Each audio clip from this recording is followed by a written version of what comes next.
Hello दोस्तों, जैसा कि पिछली वीडियो में हम लोग दर्पण और प्रतिबिंब के बारे में पढ़े थे। अगर उस वीडियो को अभी तक नहीं देखे हैं आप तो जाइए डिस्क्रिप्शन में, वहां लिंक दे दी गई है, वहां से उस वीडियो को देखिए ताकि अच्छे से समझ में आए। उस वीडियो को देखने के बाद इस वीडियो को जरूर देखिएगा, क्योंकि इस वीडियो में हम गोलीय दर्पण के में जो ध्रुव और मुख्य अक्ष, फोकस दूरी, वक्रता, त्रिज्या, वक्रता केंद्र क्या होता है सबके बारे में बताया गया है। और आज के इस वीडियो में हम लोग सीधे करेंगे अवतल दर्पण और उत्तल दर्पण में F बराबर R/2 यानी कि फोकस दूरी और त्रिज्या के बीच क्या संबंध होता है उसके बारे में भी बताएंगे। तो चलिए वीडियो को स्टार्ट करते हैं। समझिए, सबसे पहले गोलीय दर्पण से संबंधित विभिन्न पद माने क्या क्या गोलीय दर्पण में होता है। तो पहले आप जानिए कि गोलीय दर्पण तक किसी खोखले गोले का एक भाग होता है। अगर हम इसको बीच से काट दे तो इस तरह से दो तरह से दर्पण हमको दिखाई देगा। अगर हम एगो के इस साइड से रंग दे, इस साइड से ऐसे रंग दे तो ये हो गया मेरा अवतल दर्पण। कौन सा दर्पण? अवतल दर्पण। इधर से रंग दे इसी साइड से तो ये हो गया उत्तल दर्पण। कौन सा दर्पण हो गया? उत्तल दर्पण। कैसे पहचान है? इसका परावर्तक सतह अंदर की तरफ धंसा है, इसका परावर्तक सतह बाहर की तरफ उठा हुआ है। समझ में आया? आ रहा है समझ में? इसका परावर्तक सतह, ये सब रंगे हुए भाग है, नहीं ऐनक के पीछे सिल्वर्ड किया रहता है, रंगा जाता है तभी ना दिखाई देगा चेहरा। तो इसी तरह से रंगा गया है। ये सब जो किए है ना, ये सब रंगा हुआ भाग है। इसका परावर्तक सतह अंदर की तरफ धंसा है और इसका परावर्तक सतह बाहर की तरफ उठा है। ठीक। तो गोलीय दर्पण में सबसे पहले वक्रता केंद्र। वक्रता केंद्र क्या होता है? तो इसको हम अलग अलग दोनों को दिखा देते हैं दर्पण में ताकि आपको और अच्छे से बढ़िया से समझ में आए। देखिए, ये अवतल दर्पण ऐसे था, गोलीय दर्पण को हटाए तो उत्तल दर्पण इस तरह से था।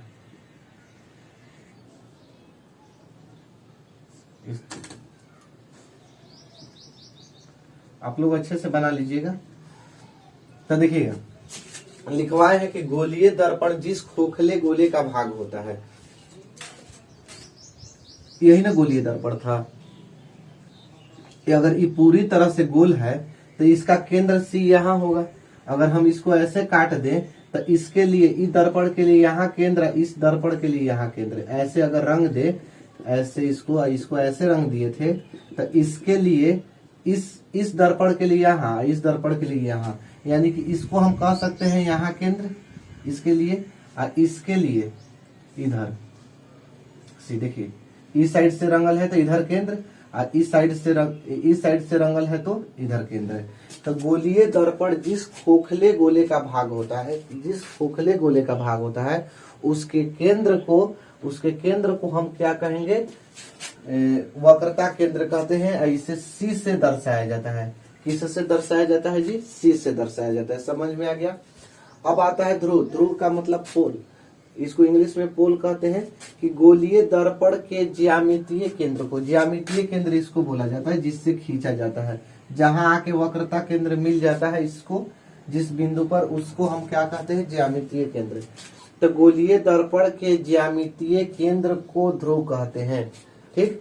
तो इसका ध्रुव कौन हो जाएगा? P यहाँ हो जाएगा। इसका, इस दर्पण का ध्रुव कौन हो जाएगा? P यहाँ हो जाएगा। समझ में आ गया? गोलीय दर्पण के ज्यामितीय केंद्र को क्या कहते हैं? ध्रुव कहते हैं। इसे P से दर्शाया जाता है। अब आता है मुख्य अक्ष। इसको इंग्लिश में कहते हैं प्रिंसिपल एक्सिस। Principal axis. तो दर्पण के ध्रुव, तो दर्पण के ध्रुव पोल यानी ई वाला हो गया, इसका ई वाला हो गया। तो दर्पण के ध्रुव देखिए इस तरह से, दर्पण के ध्रुव P, दर्पण के ध्रुव तथा वक्रता केंद्र, दर्पण के ध्रुव तथा वक्रता केंद्र, दर्पण के ध्रुव तथा वक्रता केंद्र को मिलाने वाली रेखा। देखिए, मिला रहा है ना रेखा, ये दर्पण के ध्रुव तथा वक्रता केंद्र को मिलाने वाली रेखा, दर्पण के ध्रुव तथा वक्रता केंद्र को मिलाने वाली रेखा को हम क्या कहेंगे? दर्पण का मुख्य अक्ष कहते हैं। अगर कोई पूछेगा कि दर्पण का मुख्य अक्ष क्या होता है तो यही कहिएगा कि दर्पण के ध्रुव तथा वक्रता केंद्र को मिलाने वाली रेखा को दर्पण के मुख्य अक्ष कहते हैं। समझ में आ गया? आगे देखिएगा। इसके बाद है वक्रता त्रिज्या। वक्रता त्रिज्या क्या होता है?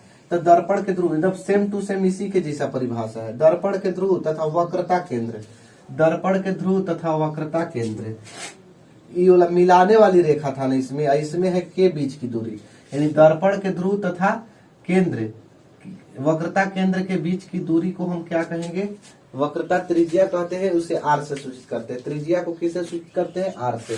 दर्पण के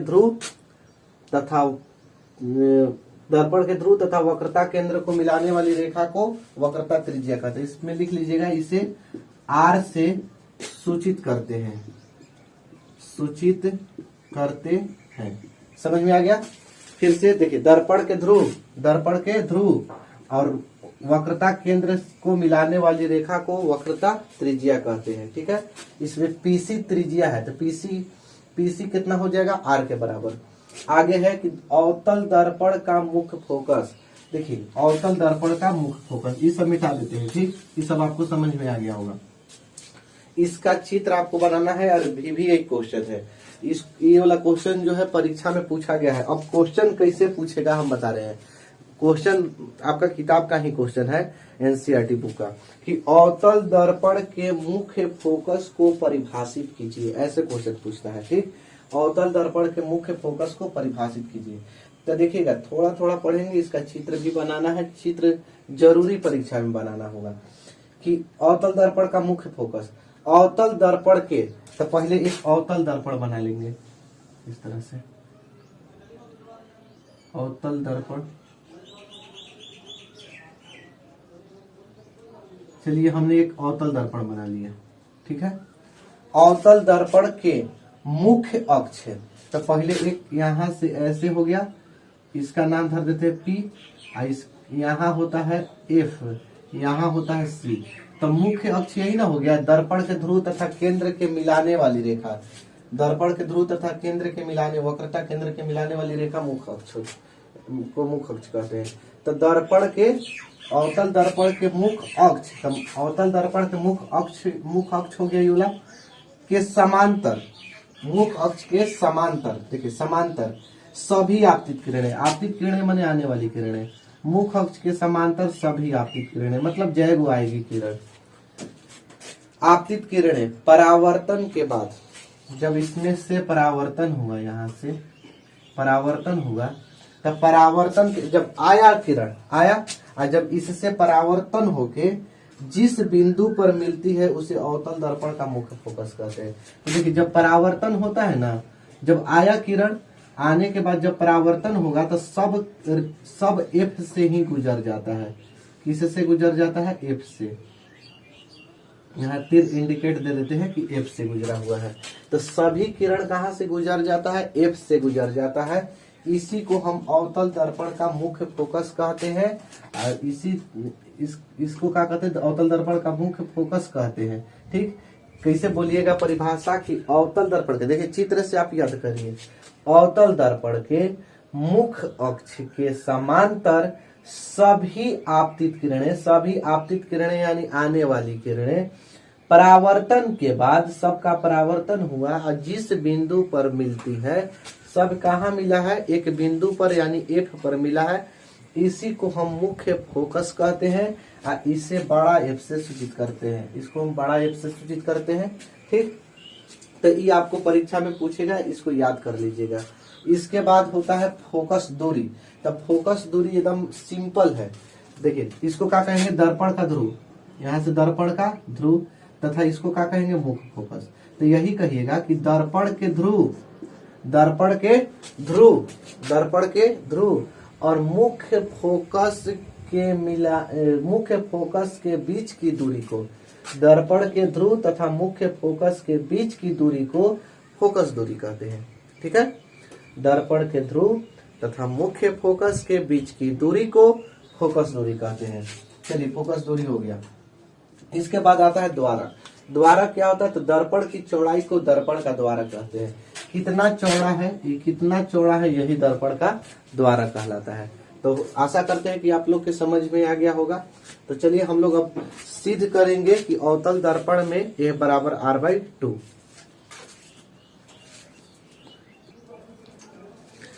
तो देखिए, अवतल दर्पण में हमको सिद्ध करना है f बराबर r/2। तो देखिए सबसे पहले हम क्या बनाएंगे, एक अवतल दर्पण बनाएंगे। अवतल दर्पण बनाएंगे इस तरह से। बनाने के बाद यहाँ से एक मुख्य अक्ष डालना है ऐसे, और यहाँ P और यहाँ क्या करना है, C करना है। यहाँ से एक लाइन ले आना है AB और इसको F से गुजार देना है और यहीं से एक C से गुजार देना है। ठीक है, ये क्या है देखिए, दर्पण। तो दर्पण में क्या होता है, परावर्तन के नियम का फॉलो करता है। क्या परावर्तन के नियम होता है कि आपतित किरण आने वाली किरण है, अपरावर्तित किरण कहाँ से परावर्तित हुआ, F से। तो आपतित किरण, अपरावर्तित किरण और आपतन बिंदु से खींचा गया विलंब तीनों एक ही तल में होता है कि नहीं। ठीक है, तो ये परावर्तन के नियम का पालन कर रहा है। तो चलिए देखिए ध्यान से, जो जो दिया है इसमें हम लिख दिए। क्या क्या दिया था, हम मान लिए थे कि माना कि MN एक अवतल दर्पण है। माना MN एक क्या है, अवतल दर्पण है, जिसकी फोकस दूरी F, यदि फोकस दूरी क्या है, F है, ध्रुव P है। आप चाहे तो और भी कुछ बढ़ा के लिख सकते हैं। ध्रुव क्या है, P है। AB एक आपतित किरण है, AB एक आपतित किरण है और जो मुख्य अक्ष के समांतर है। तो ज्यादा लैंग्वेज मत लिखिए, बस हो गया जितना हमको लैंग्वेज लिखना था। अब हमको सिद्ध करना है, देखिए ध्यान से समझिएगा। यहाँ से एक प्रकाश के परावर्तन के नियम फॉलो हो रहा है। देखिए आपतित किरण, परावर्तित किरण और आपतन बिंदु से खींचा गया विलंब तीनों एक ही तल में होता है। तो जब तीनों एक ही तल में है तो दूसरा प्रकाश का नियम क्या होता है कि आपतन कोण परावर्तन कोण के बराबर होता है। तो आपतन कोण कितना है, 1 है, और परावर्तन कोण कितना है, 2 है। तो कोण 1 का बराबर कोण कितना हो जाएगा, 2 हो जाएगा। कोण 1 बराबर का लिखेंगे, कोण 2। ये कहाँ से लिखेंगे, परावर्तन के नियम से। कहाँ से, परावर्तन के नियम से। ठीक है, कोण 1 बराबर कोण 2 लिख दिए। कहाँ से, परावर्तन के नियम से। इसको इक्वेशन मान लेते हैं फर्स्ट, पहला इक्वेशन। ठीक है, समझ में आया ना। देखिए ये आपतित किरण है, ये अभिलंब है, तो ये आपतन कोण बन गया। ये परावर्तित किरण है, ये अभिलंब है, तो परावर्तन कोण बन गया। तो आपतन कोण बराबर होता है परावर्तन कोण से, कोण के परावर्तन के नियम से। परावर्तन के नियम में जाके देखिएगा। अब देखिएगा, जब दो गो समांतर रेखा हो, एक तिर्यक रेखा काटता है, तो यहाँ के एंगल और यहाँ के एंगल दोनों का होते हैं, बराबर होते हैं। कौन कौन से, एकांतर कोण से। तो कहिएगा कि इसमें कहाँ है, तो देखिए अगर हम इसको ऐसे बढ़ा देंगे इस तरह से, तो दो गो समांतर रेखा हो गया, और समांतर रेखा को एगो तिर्यक रेखा ही काट रहा है कि नहीं। तो जब तिर्यक रेखा इसे काट रहा है, ये वाला रेखा, तो 1 और 3 दोनों बराबर होगा। कौन, कहाँ से, एकांतर कोण से। ठीक है, तो यहाँ लिखेंगे कोण 1 बराबर कोण 3। यहाँ इक्वेशन बना लेंगे 2 और लिखेंगे कहाँ से, एकांतर कोण से, एकांतर कोण से। ठीक है, समझ में आ गया। तो जब देखिए समीकरण 1 में कोण 1 बराबर कोण 2 है और समीकरण 2 में 1 बराबर 3 है, तो जब 1 2 के बराबर है, 1 3 के बराबर है, तो 2 भी 3 के बराबर होगा, और 1 जो है वो 2 के बराबर है, 1 है तीनों के बराबर है, तो ये दोनों बराबर होगा। चाहे दोनों दिन एक जैसा आ जाता है ना, तो एक जैसा को हटा देते हैं, इन दोनों को बराबर लिख देते हैं। तो कोण 2 बराबर कोण 3, इसको इक्वेशन मान लिए 3। कहाँ से, 1 और 2 से, 1 और 2 से। ठीक है, इतना समझ में आ गया। 2 बराबर कोण 3 कर दिए। ध्यान से समझिएगा, कोण 2 और कोण 3 एक त्रिभुज के अंदर है। देखिए एक त्रिभुज के अंदर है ना, कौन त्रिभुज, BFC के अंदर। तो जानिए सब, देखिए क्या होता है कि जिस त्रिभुज में कोई 2 गो कोण बराबर होती है, तो उसकी 2 गो भुजाएं भी बराबर होती है। नियम कहता है, प्रमेय कहता है कि जिस त्रिभुज के 2 गो कोण बराबर होती है, उस त्रिभुज के 2 गो भुजा बराबर होती है, और ऐसे त्रिभुज को हम समद्विबाहु त्रिभुज कहते हैं। समद्विबाहु त्रिभुज में 2 गो भुजा बराबर होती है, 2 गो भुजा बराबर होगी तो 2 गो कोण बराबर होगी। इसमें 2 गो कोण बराबर है तो 2 गो भुजा भी बराबर कर देते हैं। तो 2 किसके साथ है, 2 जो है वो कौन भुजा के साथ है, BF के साथ। देखिए 2 यहाँ है ना, तो इसके साथ है, BF के साथ। तो कोण 2 की जगह हम क्या लिख दिए, BF। अब बराबर कोण 3 है ना, वो किसके साथ जुड़ा हुआ है, CF के साथ। 3 किस में लगल है, CF में। ठीक है, ये सबसे बड़ी भुजा है, तो कभी बराबर होगा नहीं किसी के। तो BF बराबर का हो गया, CF हो गया। यहां से लिखेंगे, और ऐसे भी नहीं लिखना है तो 2 के सामने के सी एफ, 3 के सामने के बी एफ लिख दीजिए। देखिए 2 के सामने के लिख दीजिएगा सी एफ, 2 के सामने कौन है सी एफ है, और 3 के सामने बी एफ, तो इसको लिख लीजिएगा। तो ऐसे भी लिख सकते हैं जो आपका मर्जी। तो यहाँ लिख देंगे समद्विबाहु त्रिभुज 20 एफ सी से, ठीक है, समझ में आ गया ना। तो अब देखिएगा, जो यही एक याद रखना है कि जितना बीएफ होता है उतना ही पीएफ भी होता है, बस यही दर्पण का द्वारक छोटा है, मतलब ज्यादा चौड़ा नहीं होता है। तो इसलिए एक याद रखिएगा कि जितना बीएफ होता है उतना ही पीएफ होता है। तो बीएफ के जगहिया पर हम पीएफ लिख देंगे। क्या लिखेंगे? पीएफ।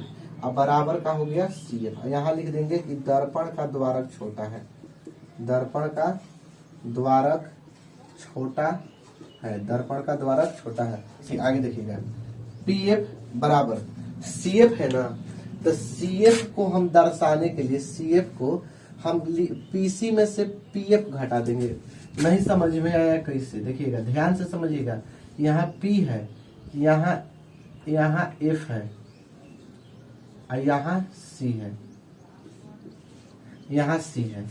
अगर हम आपसे बोले कि अगर टोटल है यहाँ से यहाँ तक है, मान लेते हैं 20 सेंटीमीटर, ठीक है, कितना है 20 सेंटीमीटर, ई दे दिया हुआ है 8 सेंटीमीटर। कौन दे दिया है? पीएफ दे दिया है 8 सेंटीमीटर। टोटल है 20, यानी कि पीसी बराबर है 20, अब पीएफ बराबर दे दिया हुआ है 8, तो सीएफ कितना होगा? तो कहिएगा कि 12। कितना होगा? 12 होगा। क्यों? क्योंकि 20 में से 8 गया तो ये 12 ना बचेगा। तो यानी हम सीएफ दर्शाने के लिए किस में से घटा दिए? 20 में से। टोटल 20 में से कितना घटा दिए? 8 घटा दिए। यानी एक्चुअली में हम पीसी में से 8 किसको घटा दिए? पीएफ को घटा दिए। क्या ले आने के लिए? सीएफ ले आने के लिए। तो अगर हम यहाँ सीएफ ले आने के लिए, सीएफ दर्शाने के लिए हम टोटल पीसी में से हम पीएफ घटा देंगे। इसके अनुसार पीसी में से हम किसको घटा देंगे? पीएफ को। तो अब समझिएगा, देखिए इधर कि पीएफ अब प्लस माइनस में है तो इधर आके प्लस में पीएफ बराबर इधर बचेगा पीसी। 2 गो पीएफ हो जाएगा, एगो पीएफ एगो पीएफ, 2 गो पीएफ बराबर पीसी। तो 2 पीएफ को हम एफ लिखेंगे और पीसी, देखिए पीएफ को एफ लिखेंगे और पीसी को क्या लिखेंगे? आर। तो इसलिए हो जाता है आर, एफ बराबर R/2। ठीक है, समझ में आ गया? एफ बराबर R/2। ठीक, इधर दिखाई नहीं दे रहा है कैमरा में, माफ कीजिएगा, देखिएगा इधर एफ बराबर R/2। ठीक, अभी नहीं समझ में आया, एक बार और समझिए। कोण 1 बराबर कोण 2, परावर्तन के नियम। कोण 1 बराबर कोण 3, एकांतर।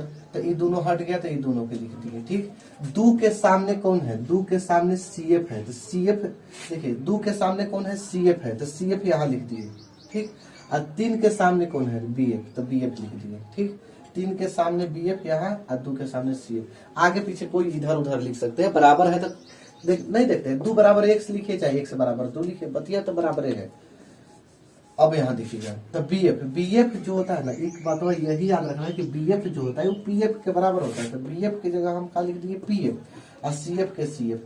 दर्पण का द्वारक छोटा है और इस समद्विबाहु त्रिभुज जानिए रहे हैं आप लोग कि 2 भुजा बराबर होती है। पीएफ जस के तस, और सीएफ को दर्शाने के लिए यही जो बात है समझिए, सीएफ को दर्शाने के लिए कि हम जिसे कहें कि ये जब पी से लेकर सी तक 20 है और पीएफ 8 है तो कहिएगा 12। कैसे कहिएगा? 20 में से 8 घटा दीजिएगा।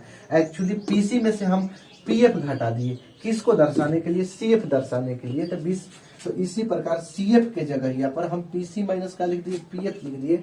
माइनस में था तो प्लस में ले आके ला दिए और इधर बराबर पीसी लिख दिए। एगो पीएफ 2 गो पीएफ हो गया बराबर पीसी, और 2 पीएफ किसके दूरी होता है? फोकस दूरी होता है। तो एफ और पीसी क्या है? आर। तो एफ बराबर का होता है R/2 हो जाएगा। ठीक,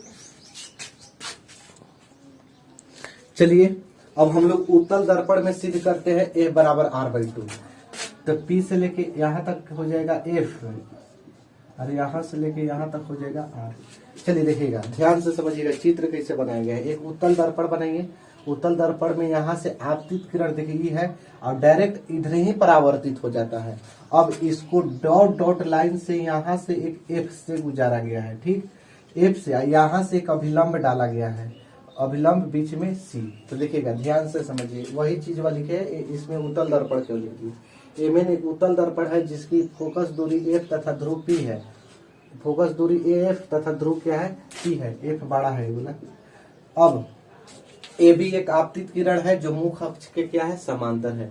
इसमें भी आपतित किरण से आपतन कोण बना, परावर्तित हो गया। देखिए आपतित किरण से 2 बना है, अपरावर्तित हो गया है तो एक हो गया है। तो आप यहाँ से कोण 1 बराबर हम कोण क्या लिख सकते हैं, 2 लिख सकते हैं। कोण 1 बराबर कोण 2, कहाँ से, यहाँ पर 1 लिखिए अब, 1 2, ठीक है। अब ठीक है, कोण 1 बराबर 2, ठीक, कोण 1 बराबर कोण 2 हो गया। कहाँ से, परावर्तन के नियम से, परावर्तन के नियम से कोण 1 बराबर का हो गया कोण 2। कैसे, आपतन कोण परावर्तन कोण दोनों बराबर होता है। और कोण 1 बराबर कोण 3 नहीं, कोण 1 बराबर कोण 3 नहीं होगा, कोण 2 बराबर कोण 3 होगा समूह कोण से। देखिए आमने सामने दम है ना, तो कोण 2 बराबर कोण का होगा 3 होगा। कौन से, शीर्षाभिमुख कोण से, शीर्षाभिमुख कोण। जब आमने सामने रहता है ना कोण, तो इसको शीर्षाभिमुख कोण कहा जाता है। जैसे 2 समांतर रेखा को कोई काट दिया तो एहजा और एहजा के आमने सामने के रहेगा तो शीर्षाभिमुख कोण से बराबर हो गया। 2 2 दोनों में बराबर है ना, 2 2 के हटा दीजिए तो क्या बचेगा, कोण 1 और कोण 3 बचेगा। कहाँ से, 1 और 2 से, 1 और 2 से। तो जब 1 और 3 बचेगा, 1 और 3 बराबर हो गया, तो 1 और 4 भी बराबर है।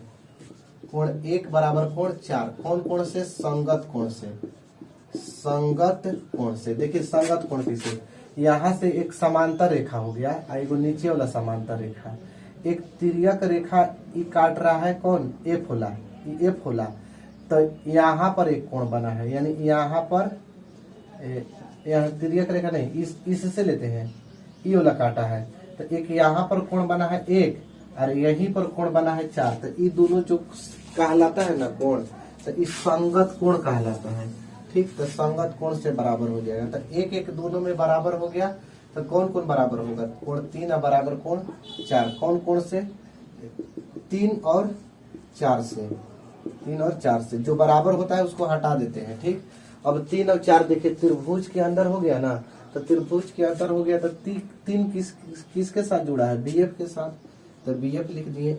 और 4 किसके साथ जुड़ा है, तो 4 तो जुड़ा है बीसी के साथ, तो बाकी बीसी सबसे बड़ी भुजा है, तो 2 बराबर नहीं होगा, तो कौन वाला लिखेंगे, सीएफ लिखेंगे, ठीक।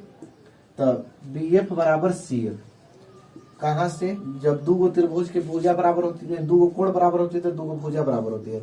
समद्वि बाहु त्रिभुज बीसीएफ में, ठीक, बीसीएफ में ना, बीसीएफ में। अब देखिए बीएफ हम बताए थे, बीएफ किसके बराबर होता है, पीएफ के बराबर होता है। तो बीएफ की जगह क्या लिखेंगे, पीएफ। और सीएफ, सीएफ है अभी तुरंत दर्शाए थे, इस सीएफ को हम क्या लिख सकते हैं, पीसी माइनस पीएफ लिख सकते हैं। क्या लिख सकते हैं, पीसी माइनस पीएफ। सीएफ को हम पीसी में से पीएफ घटा देंगे। अब पीएफ माइनस में पीएफ है तो प्लस में पीएफ, अब बराबर हो जाएगा पीसी। एगो पीएफ 2 गो पीएफ बराबर पीसी। तो अब 2 पीएफ को छोटा एफ बराबर पीसी को आर, इसलिए आर बराबर का हो जाएगा, आर बराबर 2एफ और एफ बराबर का हो जाएगा r/2। हो गया प्रूफ। बस आज के लिए इतना ही, जुड़े रहिए वीडियो के साथ। अगले वीडियो में अगले टॉपिक के साथ हम लोग फिर से हाजिर होंगे, तब तक के लिए जय हिंद।